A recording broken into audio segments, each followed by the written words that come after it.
பருப்பு சாம்பார் ரெடி ஆயிடுச்சுங்க. இந்த குக்கர்லேயே பருப்பு வேக வச்சுட்டுங்க. நம்ம தனியாக எண்ணெய், கடுகு, கருவேப்பிலை, பச்சை மிளகா, மல்லி, கிளை, சின்ன வெங்காயம்லாம் வதக்கிட்டுங்க.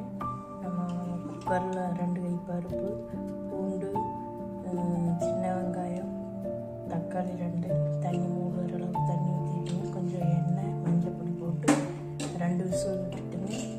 நம்ம இது வதக்கி வச்சுருக்கிறதுல அந்த தண்ணி இருத்துட்டுங்க. நம்ம இது மாதிரி மத்தில் கடைஞ்சி இதில் கடைஞ்சிட்டுங்க. நம்ம உள்ளே ஊற்றி மறுபடியும் இந்த குக்கரில் ஊற்றிங்க. 2 விசிலுங்க. வேக வைக்கிறதுக்கு 2 விசில். வதக்கிட்டு காய், கத்திரிக்காய், கேரட்டெல்லாம் நம்ம எண்ணெய் வெங்காயம் வதங்கினோடனே காயை போட்டுங்க.